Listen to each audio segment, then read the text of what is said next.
And so there's now, it's not 200 coins, there's about 10,000 coins.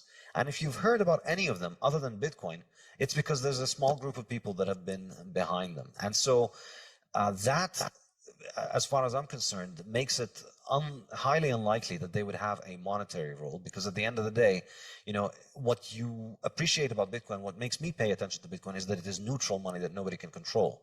So you can see two banks in two different countries use Bitcoin, because that means they don't need to resort to their own legal system and their own central banks and their own regulators in order to carry out this transaction, because Bitcoin is just neutral. They know, it's like the engine. You click the right buttons and then the right smoke comes out and it does the right transaction that you want. Okay, so I'm going to recapitulate that for a moment. So, because there's something in there too that's quite difficult to grasp, quite difficult to believe, apart from the fact that the technical aspects are rather impenetrable for an outsider.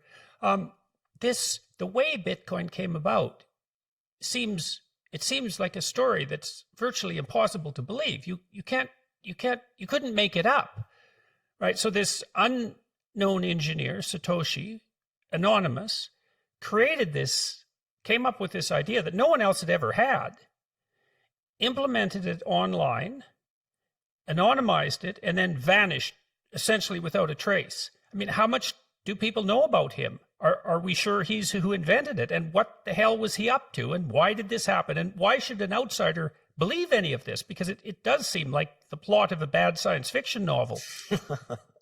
I will confess that I did used to think about this in similar terms, but I'll say this. You use the wheel every day, but you don't know who invented the wheel. And we use a lot of things every day that you don't use them because you trust the guy who made them. You use them because they have a proven track record. You've spent your life seeing wheels working, and so you're willing to trust a wheel next time you get into a car. So I think, that's ultimately what... in a sense, it's kind of bad press for Bitcoin, but like a lot of things about Bitcoin, it actually ends up being illustrating its strength.